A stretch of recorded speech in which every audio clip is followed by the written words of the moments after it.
Cool. Jacob, Yes, thank you sir. for joining me. It's good to Absolutely see you. happy to be here. Amen. Happy to see you in the position you're in right now. So, Frostbite, tell me the backstory.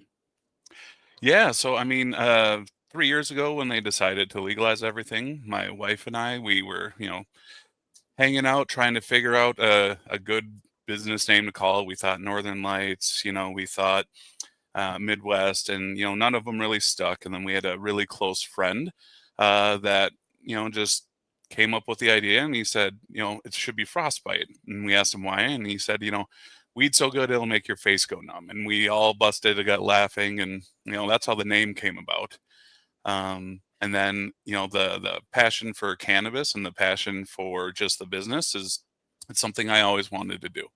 And I just thought Minnesota would be real passive aggressive and be like State 49 about it. And when they didn't, I decided I had to make a pivot and start working on it.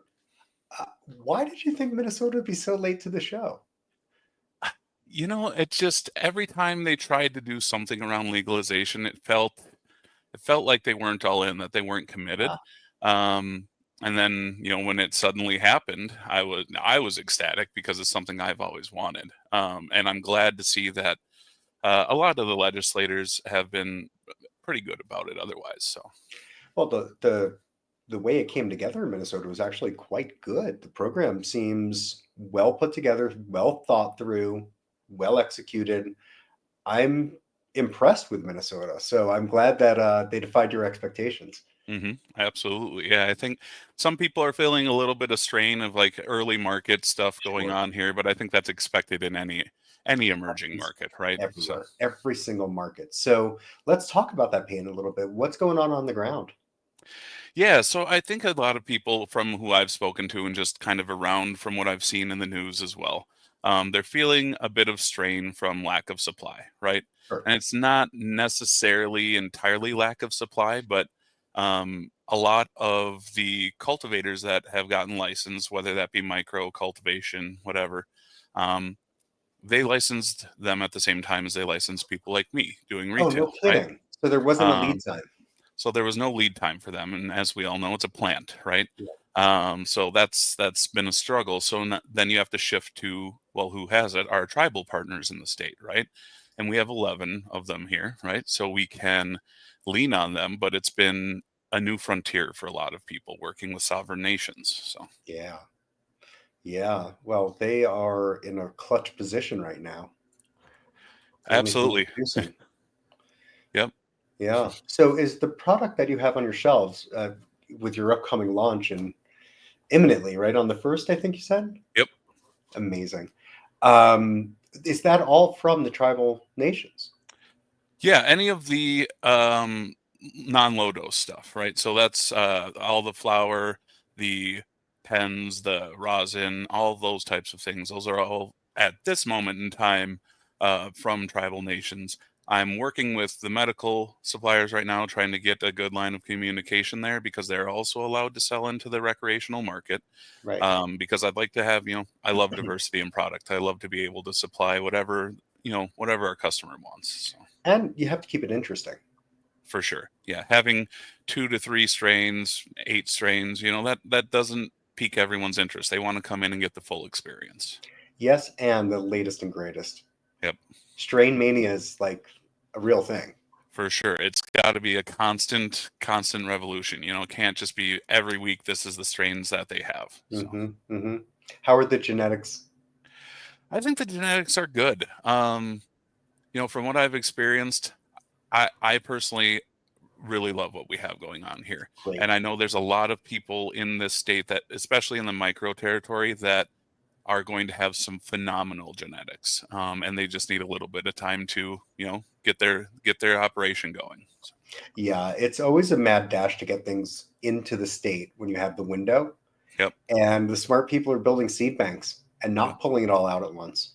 yep, absolutely. I know of a few people they are just they're hoarding, right? Yeah, They're bringing in as many genetics as they can, and really just trying to make sure that they have as wide of a variety as they can. absolutely. Absolutely. How did you Manir says, Greg, you got to hang out with Greg. He built your store. Yeah, Greg was fantastic. He came out, he did all of our cameras and everything. Super nice guy. And, I was here the whole time with him while he was doing everything. And it Amazing. was a blast for an install. Yeah, he's just the best. He's been with us for over 10 years at this point. He's just, a unforgettable person. For sure. He's a one of a kind guy. Yeah, no Yep. doubt. So, in your product selection, Mhm. how did you, with no market data whatsoever, decide what to buy in your first purchase is? Well, I'm really fortunate, right, in that we're not the first state, right? Sure. So I have 22 other states that I could model all of my information off of.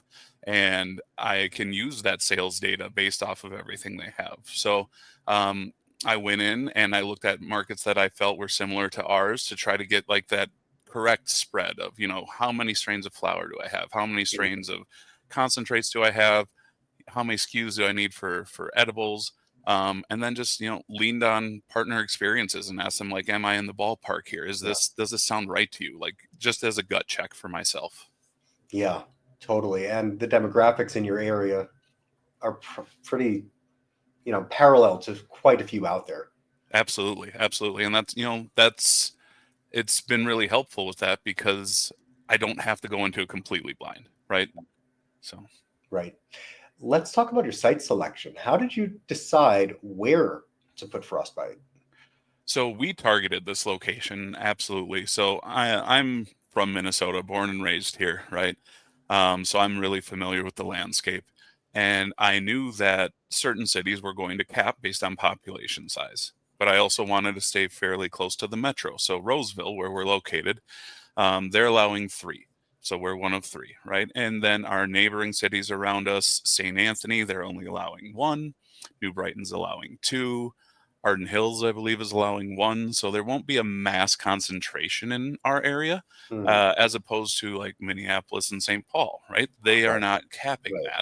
that, and that'll be hard for those businesses, as compression happens, right? So. Absolutely. Compression always does happen.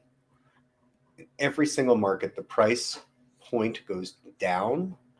The quality typically remains high, Mhm. but you can get it everywhere. And that becomes a real challenge. How are you preparing in advance for what you know is going to happen however many months in the future? How I have been thinking about it is, a lot of people when they get into business, they assume that all the money they're making, like they can spend, right? It's their and they can. It's their money. But really the money that you make early on is what will help you weather that compression, right? It'll give you that time to pivot. Do I need to have different hours? Do I need to open my hours more? Do I need to be more careful with the SKUs? And that early mover money that you're saving in the bank is ultimately what gives you that cushion to help Hmm. you make those informed decisions rather than just reacting and potentially making the wrong decision. Absolutely. We've seen in many markets the first movers don't save their money and they plan expansion before they know what the market really is going to be in 6 months, 12 months Mhm. from now.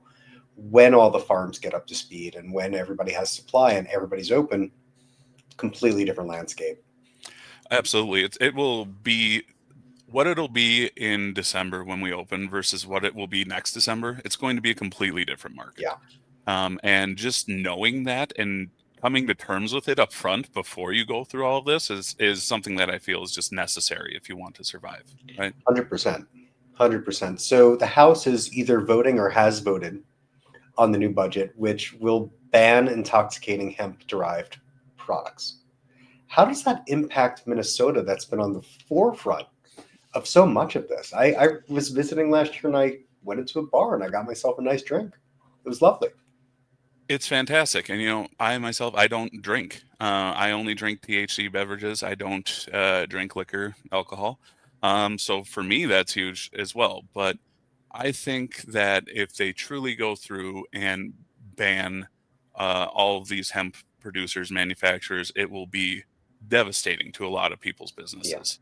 Um, and I know they give them a window of like a year or whatever the case might be, Yeah, it's a but year. it's devastating, right? All those people have built their livelihoods and everything for their families around that, and I really think that they need to rethink the hemp ban. Do they want to put more guardrails in place? Sure, right? Right. I'm not against that, but don't take it away. It's I think it's a that's it's a cudgel, right? They're just bludgeoning everybody over the head as opposed to being a little more subtle yeah, about putting some safety measures in place. Look, it can't be unregulated. I think we all know that. yeah. And that's That being said, yeah. I think it's just a overreaction, right?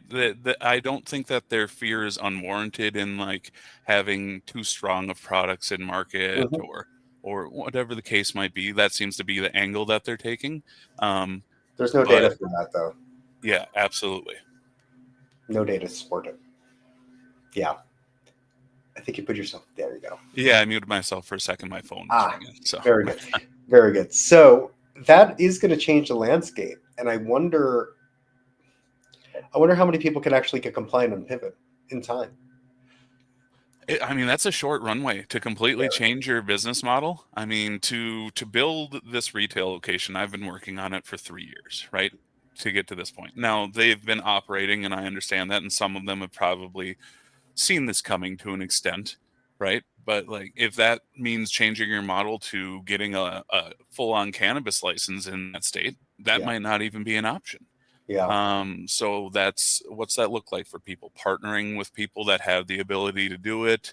Like you're going to have to get creative. Um, Absolutely. If you have an established brand, you're going to want to keep that brand equity, but you're going to have to change everything. yeah. I remember seeing a bunch of decks for hemp derived companies, and it was always, in my mind, too risky to get involved with Mhm. because it's a loophole.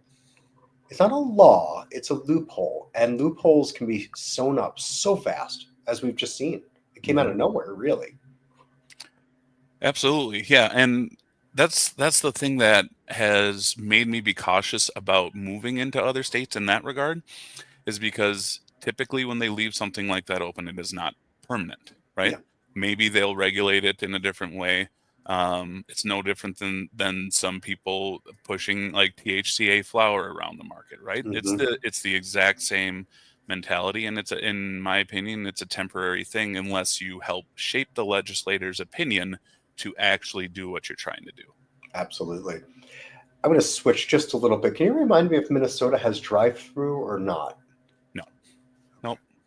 And I would love to have a drive through here. My the inspector I had from OCM said, this would be great. It's already set up for drive through, but the logistics of doing that, you don't want to go down that road. So Well, it is a pain. It yeah. really is.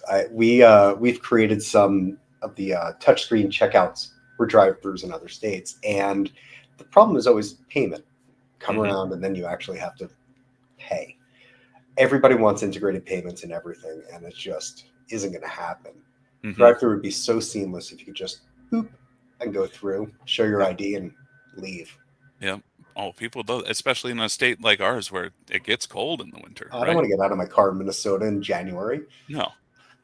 So I understand that for sure. And if there was a way that we could make that work within the confines of what we have, we would Yeah, be on board for sure. We're set up for it, but right I on, just don't see it, and hopefully we can shape that in the future, right? So right on. So it seems like you really have your act together, and it seems like you're ready. Have you trained your staff at this point? yeah, actually, so yesterday our partner from Blaze came out and did all hands training with our front of house, our back of house fulfillment, inventory manager, all of our different sales associates and our front desk associates, and I thought it was fantastic. It was hands on, going through every piece of the puzzle, making sure that even down to what we had printing on the receipts was exactly what we needed, Amazing. and it helped us iron out a bunch of kinks that we didn't know that we had. So And there'll be more. for sure. Yep, I anticipate that we'll find some along the way, and you just have to be able to pivot when that time comes, right? Totally. How psyched is your team to be selling weed? They're ecstatic. I have people from all walks of life that have come together. I mean, when I put these applications out, I got over 1,000 people that applied to Holy this. cow. Um, and How I many did a square lot, feet is your store? 1,500 square feet. Okay. A Yep. thousand applicants for 10, 15 jobs? Yep, exactly. We have 9 employees right now, not including me.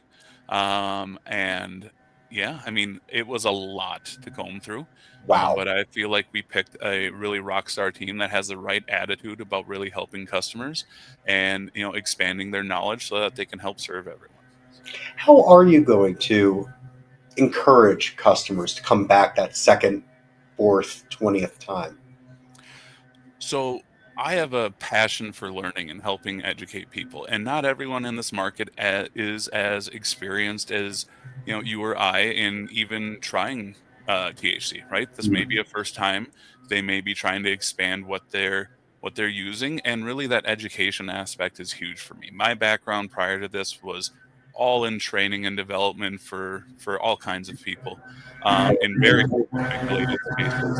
Um, and I just want to make sure that they feel empowered to make the right decision for them for their journey with cannabis. Yeah, I appreciate that. And training your team on the products and, making sure that your partners are coming in and training the team. Absolutely. I'm positive the brands that you're working with will educate.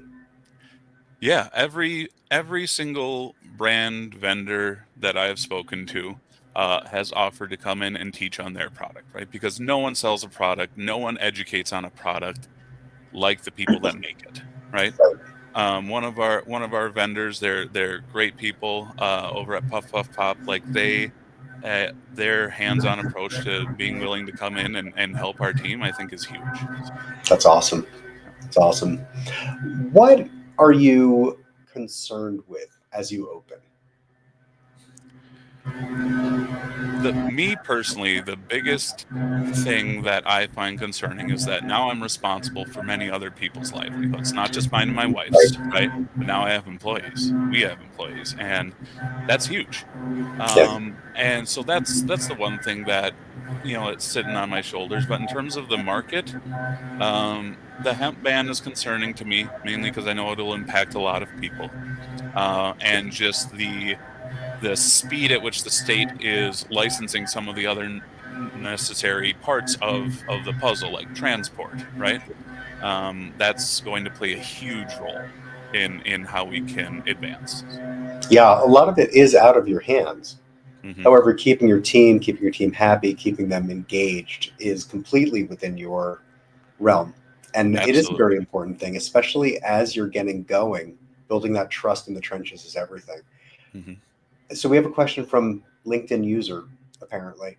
How do you plan to differentiate from the competitors that are popping up around you since you're one of the first to market? That's a really good question. So how we differentiate ourselves again is experience, right? Having that one-to-one connection with your sales associate, them being dedicated to you, not having a giant line of people waiting to talk to that person. Our experience, I think, will be a huge differentiator. We spend a lot of time educating our employees on the laws, the taxes, the compliance, the product, the science behind it, and they are really going to be equipped to make sure that our customers are taken care of. And I know a lot of people say that, right? They say they want to educate people. That's a tagline for a lot of people. My background for 20 years has been training and education. I mean, we're on LinkedIn. You can go take a look at the places I've worked. I'm not going to name them, but I've worked in heavily regulated spaces for a long time. I understand how to move in them, and making sure my workers understand that, but also focus on how to treat our customers well is how we'll be differentiated. Yeah, yeah, that's really important. And also keeping in touch. Absolutely, absolutely. And we have a lot of different methods for how we do that. I try to get out to as many of the events that we have. We have a very active cannabis community here in Minnesota. Yes. So many that I can't get to all the events, right? But I love being in touch with them. You meet potential customers, you meet potential partners, and just keeping a pulse on the community is huge. Totally. And at this point, your competitors, if you want to call them that, are all probably pretty open to having a lot of great conversations about how to do things. Absolutely. Every person that I have spoken to has been pretty open and welcoming. I've spoken to people in Woodbury. I've spoken to people in New Brighton, my neighbor city. I've spoken to people in Minneapolis, and everyone's story is a little bit different, but they're all trying to move towards the same thing. Yeah. And I think that the community can be lifted up as a whole, right? If we can all do well together. And the people that try to stay away from lifting the entire industry up, I just try not to associate with them, right? So, Yeah. And it also helps where you are geographically. In the city, it's going to get dicey fast. hmm Hyper yeah, competitive. there will be a lot of competition and a lot of unfriendliness in the area because of it. Um, but I think we are close enough to the city that we can help, customers as needed, but far enough away that, we'll really be able to serve our area. So, Yeah. It's really important to be local. When I was living in LA, I went to the same dispensary every time. hmm So right on my way to work, I walked right by there every day. Stopped in, I knew everybody, and it was comfortable. They had great products, and I had no reason to look anywhere else. well, and that's part of it, right? So we are on the intersection of two major convergences for people that they're going to their work, they're going to college, they're going wherever they're going. We see between our two cross streets, we see almost 200,000 cars a day. So we're going to have a lot of those people that can stop in here, and we're making it as convenient as we can. And having those people that have that great personality to really help people, Yeah. I think will just make their experience better. On How's your top of sign? that, Sorry. no, Go ahead. on top of that, we have a beautifully decorated space. It feels really cozy, kind of like an old timey bar or kind of speakeasy. I have nothing to do with that. That is all my wife, but I think it looks fantastic in here. And anytime someone wants to stop in, even before we're open, I always welcome them in. So Amazing.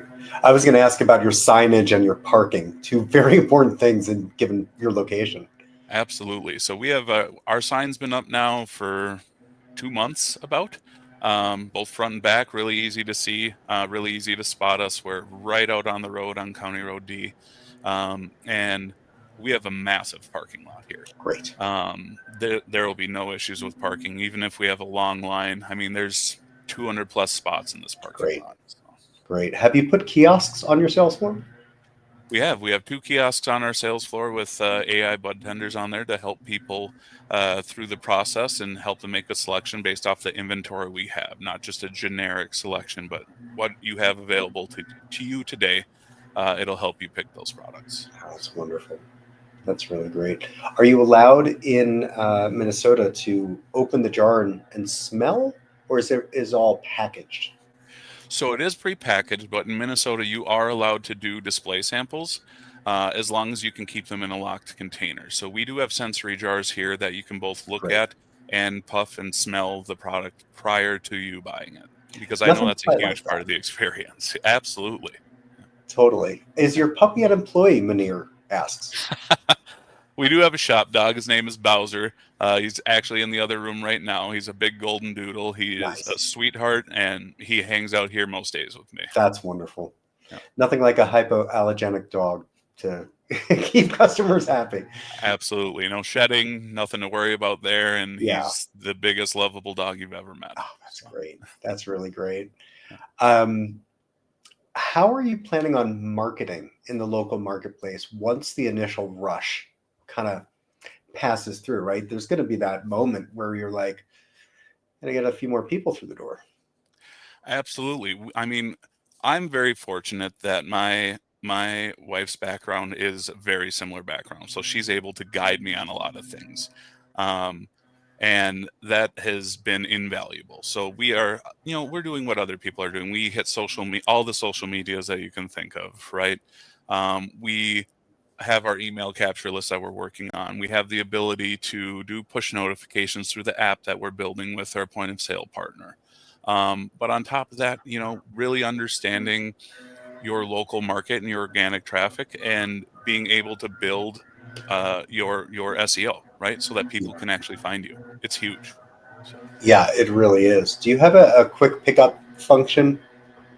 we do. Yep. Yeah, So if you order on our website in our e-commerce, or if you use our app, you can order ahead. You come in, scan your ID, and we have a separate line just for that entirely. So amazing. yep, So you've been planning for 3 years. yep. If you look back and you look at that initial plan that you had, and then you walk through your store now. What's the delta?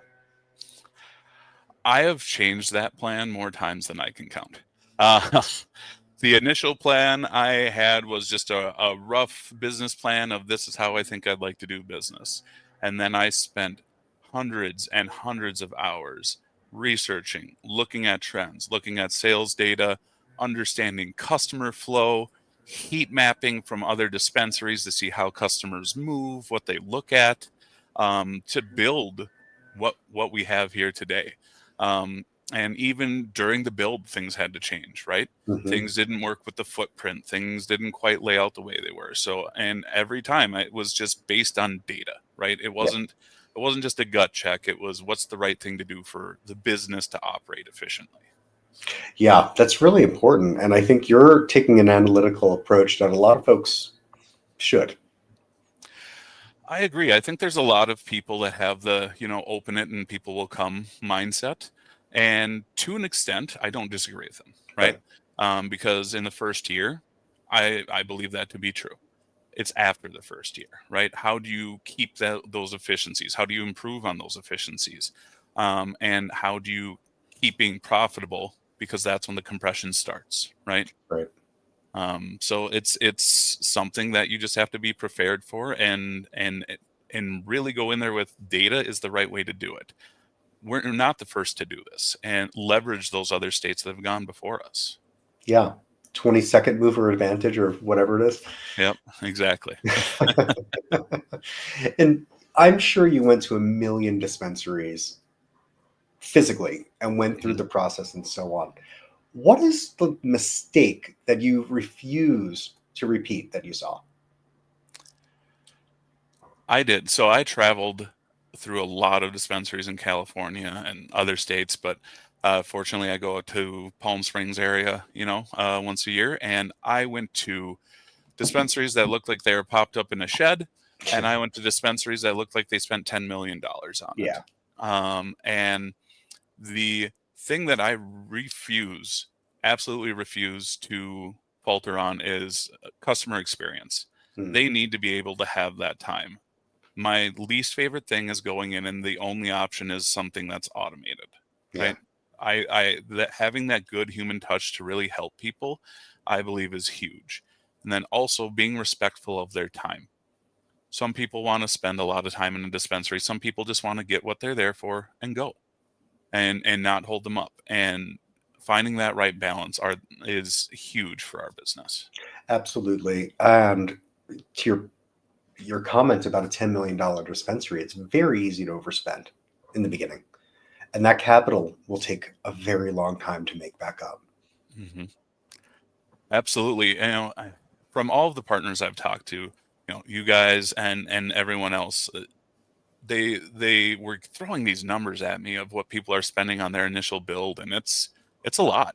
But I am not someone that has unlimited funds or anything like that. It's just my wife and I, right? Yeah. So we were incredibly conscious about our budget the entire time, and we still went over, right? But I think in terms of dispensary builds, we've done it incredibly affordably, right?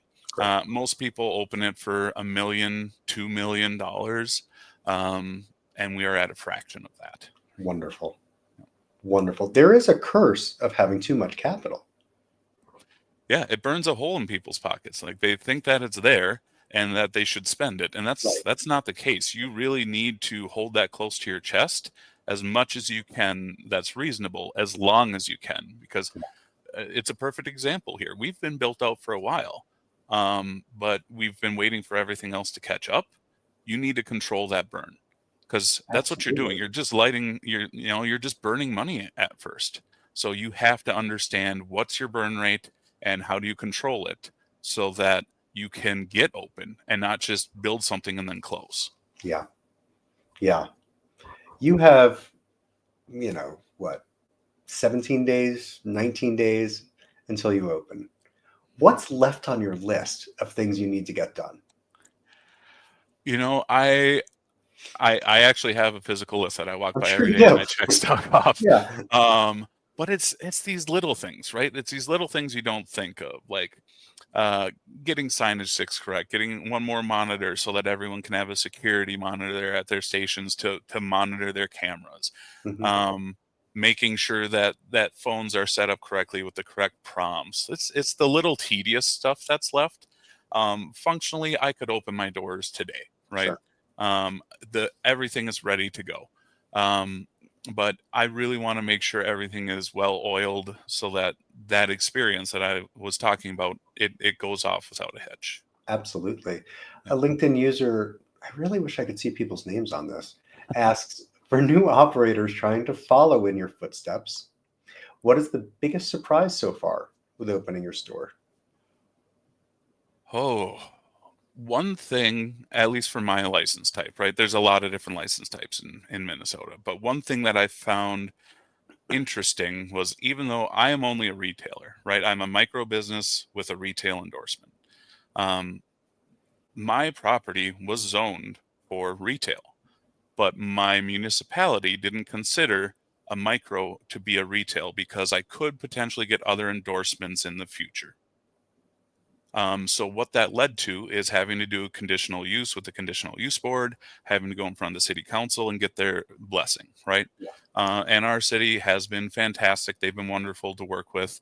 I know that's not the case for a lot of people out there right now. Um, but that is one thing to be very sure about. If you're going into a space, call your city planner. Yeah. Be explicit because it's how they're considering it. Yeah, there's a lot of local politics that go on. We hear horror stories. So it's very fortunate that you're able to have a real conversation and get it done. Yeah, absolutely. And it starts with reach out early before you've signed a lease, before anything. I was calling around to cities just to get a pulse on how they feel about cannabis in general before we were even touring properties. And the reason for that is they really make or break how easy it is for you to do business day to day. They can, if they want to, they can make your life hard. And if they want to be a good partner, they can work with you. And it was just constant communication, weekly phone calls with the city. And 100%. still to this day, I do that. So, That's great. And it's true with regulators also. mhm. They don't want you to have a problem. They simply Absolutely. want you to succeed. And having an open line of communication and asking is okay. And in fact, it's better than getting down the line and having a problem for everybody. Absolutely. I completely agree with that. I have called the OCM more times than I can count through this entire process. And I know it's frustrating for a lot of people because they don't advise on business matters, right? But having that constant communication, I think, has helped because they're familiar with me. Yeah, They don't even need to ask for my application number. They hear my voice, they hear the business, and they know who we are, right? So they understand.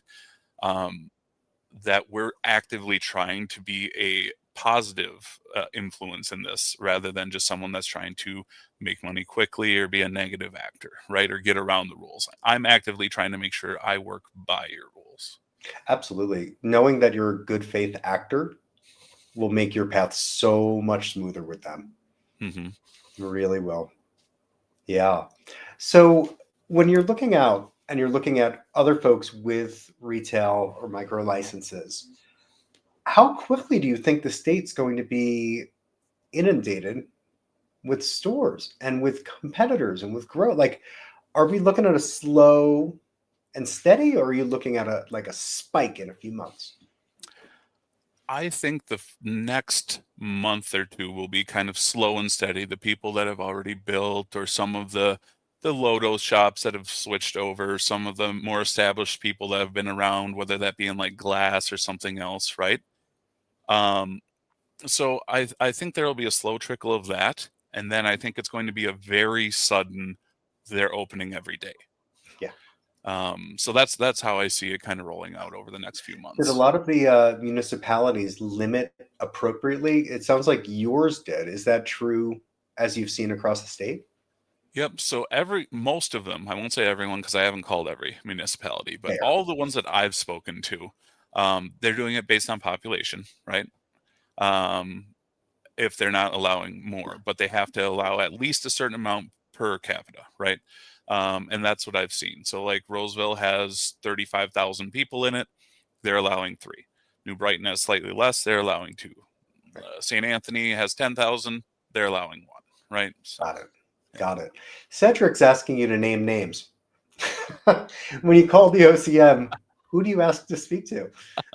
Well, the general line that they give you, um, I joked quite a bit because I talked to the same person almost every time named Mark, and I told him, I was like, I feel like I owe you donuts or something. Like I've taken a lot of your time, Don't be and bribing government officials. right, and he's like, I'd love to take that, but that'd be considered a bribe. I was like, well, Hmm. I feel like I owe you guys something, but I didn't ask to speak with anyone in particular. It really depends on where in the process you're at, right?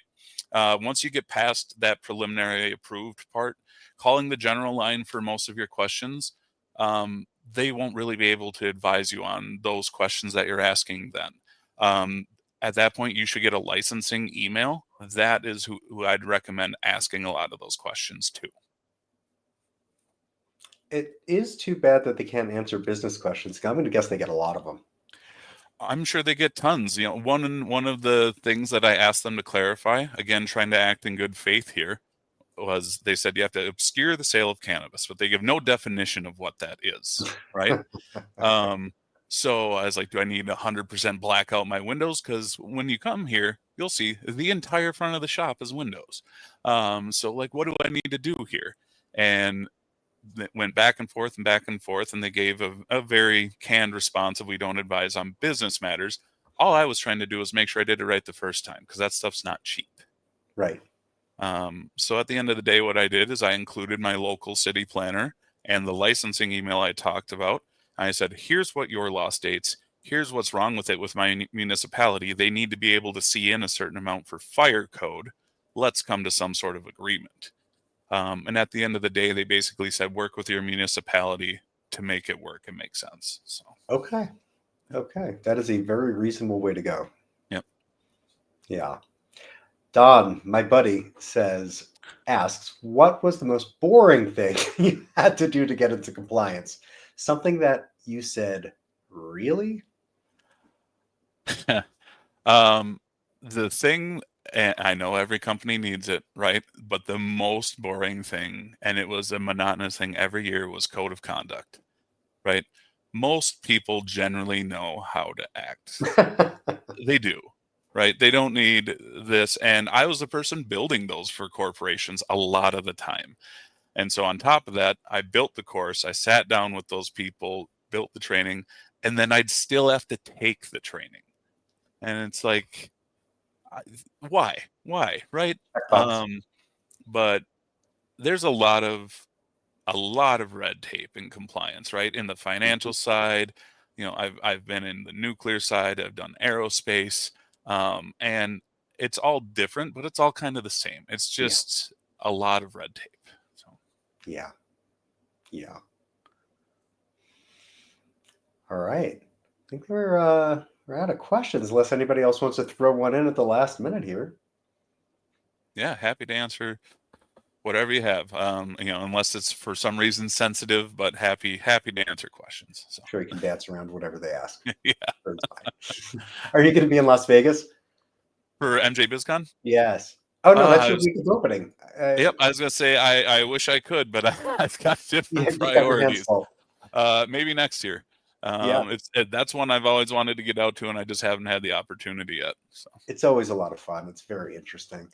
Don doesn't believe that most people know how to act, and it's a debate for another day, I guess. right, absolutely. I mean, I feel most people are in good faith, but sometimes people need a reminder. Yeah, But I think the general majority is pretty good. So, yeah, yeah. What are the stores around yours? If you're in a retail, like sort in of my in policy. my shopping area here. Yeah, yeah. So attached to the other side of me, actually on the other side of this wall right here, is Caribou Coffee.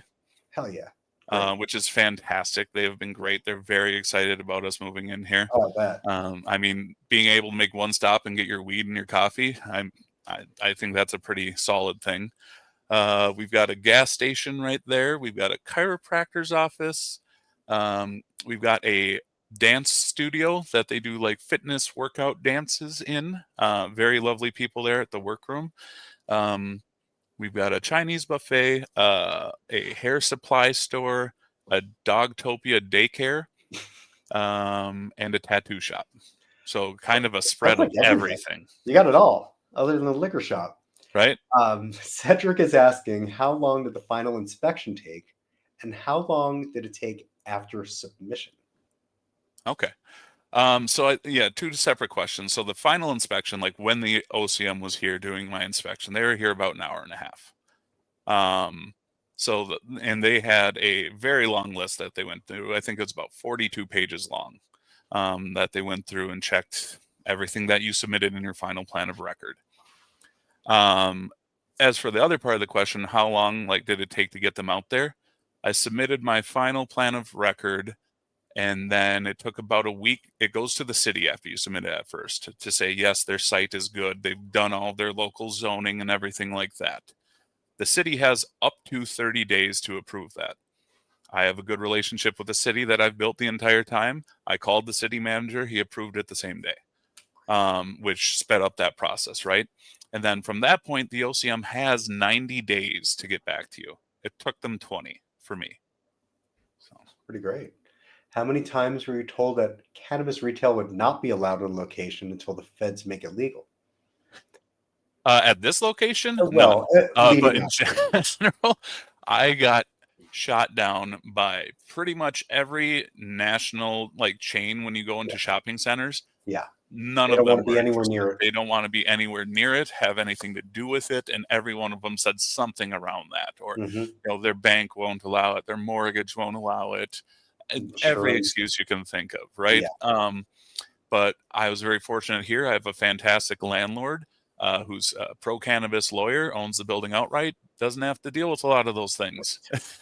great. Yep, Yeah, yeah. It helps working local. absolutely. Well, Jacob, thank you for taking the time. I know you're really busy getting ready. It sounds like you are.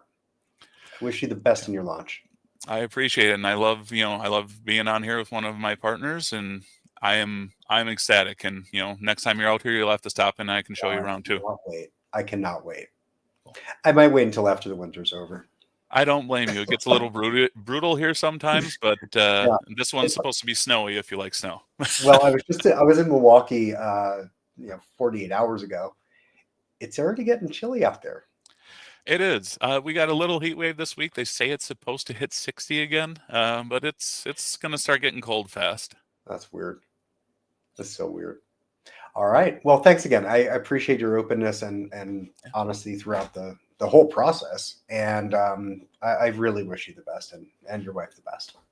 Yeah, thank you so much. And anyone that reaches out, if they want any questions answered, I'm happy to connect. So, and Amazing. I really appreciate you having us on here. Uh, it really has been a pleasure. Cool. All right. Thanks. Take care, Jacob. All right, bye.